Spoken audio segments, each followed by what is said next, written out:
I'm here in the Salas classroom at Insper, and I'm delighted to be talking to my old friend Claudio Haddad, who, after a distinguished career as a business leader and economist, decided to found a couple of academic institutions, IPMEC and Insper. What did you see around you in Brazil 20 years ago that led you to think that founding schools would be a sensible thing to do? Actually, what I see, I believe that the basic bottleneck, for Brazil is education. Actually, not only education, what I call social capital. Actually, you call that, and you are very familiar with this term, which is a mix of education and citizenship, institutions that are inclusive, and so on and so forth. So that is the basic, I think, for sustainable economic growth. And for the functioning of a city as well. And for the function of the cities as well. Because without that, even education is a necessary condition, but it's not a sufficient condition. I think education mixed with this other part is a sufficient condition. So I decided to concentrate on a level that I could add more value, and that was on higher education, specifically at the top of the pyramid. Because at that time, many other institutions were entering at the bottom of the pyramid. Because we are also have a big problem at the bottom. But at the top, there was very little, I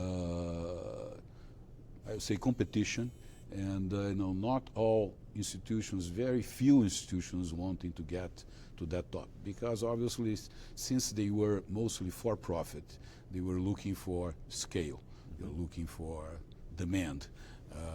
So the bottom made much more sense, for them. So that was the main driver, really, that made me go into education after many years in the financial markets. Why did you decide that the nonprofit model would work better for Insper? Because, if you are for-profit to do research, really it's not something that would make sense, unless it's something very specific that would add to the brand, and so on and so forth. And being not-for-profit, you can do more things. And also, what attracted me was the American model at the private universities of high quality, which is depending on the private sector, and those institutions engage a lot with fundraising. And this fundraising allows them to do many good things. More research, more facilities, more programs, different things. And if you are, for profit, obviously nobody would give you money. No. Doesn't make any sense. So you have to really control everything, control the costs. So I thought that to make a legacy, the not-for-profit model would be more adequate. And we are still in that model.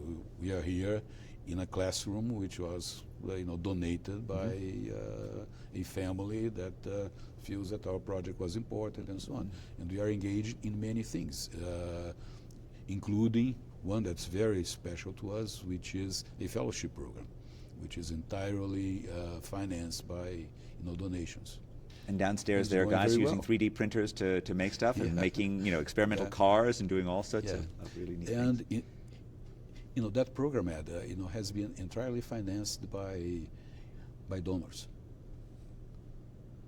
who see the value of connecting business and engineering. That's wonderful. Yeah. We don't have. It is funny because our academic community here in Brazil think this relationship between academia and business is generally unhealthy. Right. It's corrupting of academia. Yes, it's corrupting the academia. We don't think that way. Obviously, here our faculty has complete independence, but we are part of a community. We want to deal with the companies, want to deal with government, we want to deal with different parts of our society. I think it is very important to engage them in our project. We obviously try to develop in class those skills that I mentioned to you, ability to debate, to respect the other, to participate in the classroom, and so on. We engage we have relationships in many different sectors of the society, so people come here. So there's always either business people or people from government or politicians or so on coming here, talking to the students and so on and so forth. The area of entrepreneurship is one that's now booming here at the school. More and more students want to start companies. There is a league of entrepreneurs here among our students. So those are various things that we try to foster.